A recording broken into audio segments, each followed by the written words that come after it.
Let's talk to Hen Mazzig, who's an Israeli author, a senior fellow at Tel Aviv Institute. There's a big piece on the front page of the Daily Express today saying that security chiefs fear rise in terror attacks in the UK. And this is, of course, as we get closer to the 1-year anniversary of October the 7th. Hen, a very good morning to you.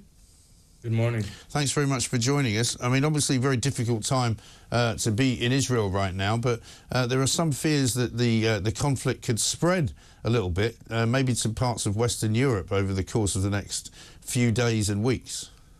Yeah, you know, Iran's hatred to the West goes far beyond just Israel. It's a war against everything the West is representing, the values that we represent in the Western world, the free world. And that's why I definitely think that they would try and attack targets in the West. It's the Islamic Republic in Iran through its proxies, Hezbollah and the Houthis and Hamas in Gaza have made it very clear that they don't just hate Israel, they hate everything that Israel represents. Yeah, indeed. And we've seen a few attacks, have we not, in Germany recently, which have all been described as kind of, you know, lone wolf type characters who have, for some reason, have got upset about something, or they may have had mental problems or whatever.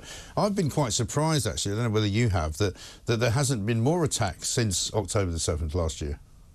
Yeah, I think they're very busy because Israel is not just lying down and letting them attack us. So, you know, if it was the attack on Nasrallah and the Pagers attack in Lebanon, Israel striking in Syria, Hezbollah targets, and Israel has kept them busy. I think that's why we haven't seen that much attacks in the West. And I think it also makes sense, and it should be a reminder for a lot of people that we are fighting the war of the West instead of them. Well, I did say this the other day, that Israel has kind of become the world's policeman, you know, doing the dirty work that used to be done by the United States and possibly even Britain, you know, post-Iraq and all the rest of it.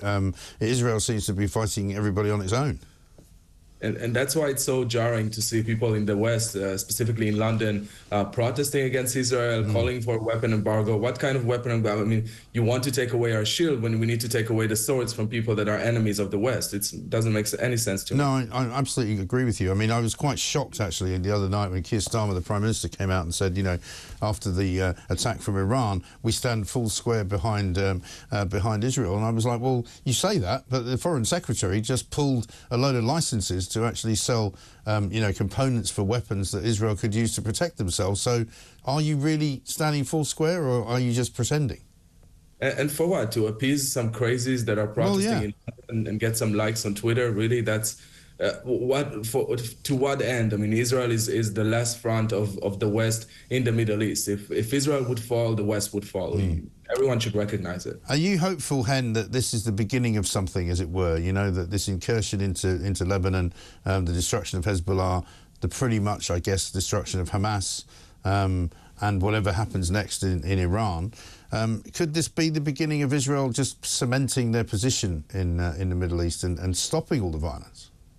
Yeah, absolutely. I think Israel would play a pivotal part in releasing the Middle East from those terrorists and fundamentalism and hate groups. There are hate groups. If it's Hezbollah and the Houthis that are attacking UK ships, and Hamas, of course, Israel would be the country that will help liberate minorities, the Yazidis, the Maronite Christians in Lebanon, all those minorities in the Middle East that have been oppressed by the Islamic Republic in Iran, including Iranian people that I know many of them are supporting Israel. Israel will be the liberator of those communities that, by the way, are celebrating those attacks from Israel on Hezbollah in Lebanon. They are actually encouraging Israel to continue because they are not free and they want to be free. And their only hope right now is not the UK, it's not the US, it's Israel that is doing the dirty work for the rest of the world. Right.